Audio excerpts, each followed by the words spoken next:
ఇప్పుడున్నానా లేదండి.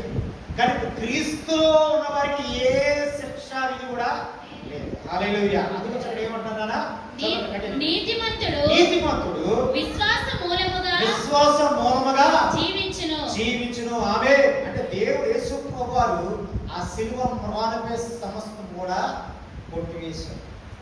ఈనాడు ఆ శాపం నుండి ఈ బాటికి మనం ఏ రీతిగా ఉండేవారో నాకైతే అంటే దేవుడు కోపాన్ని మనపై ఇంకా ఉంచాడు.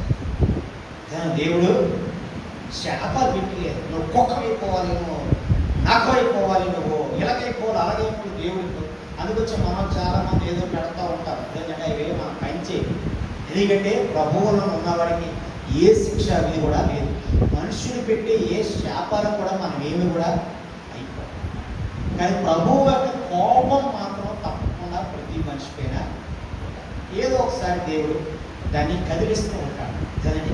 ఆ కదిలించినప్పుడే మనం అర్థం చేసుకొని ప్రభువులో జీవించగలిగితే దేవుడు మళ్ళీ మనం స్థిరపరుస్తాడు. ఆ కదిలించినప్పుడు ఒకవేళ కానీ పడిపోయిందనుకో ఇంకా మరి పరిస్థితి ఇంకా అదో అర్థనండి. దేవుడు చెప్పాడు అర్థనండి.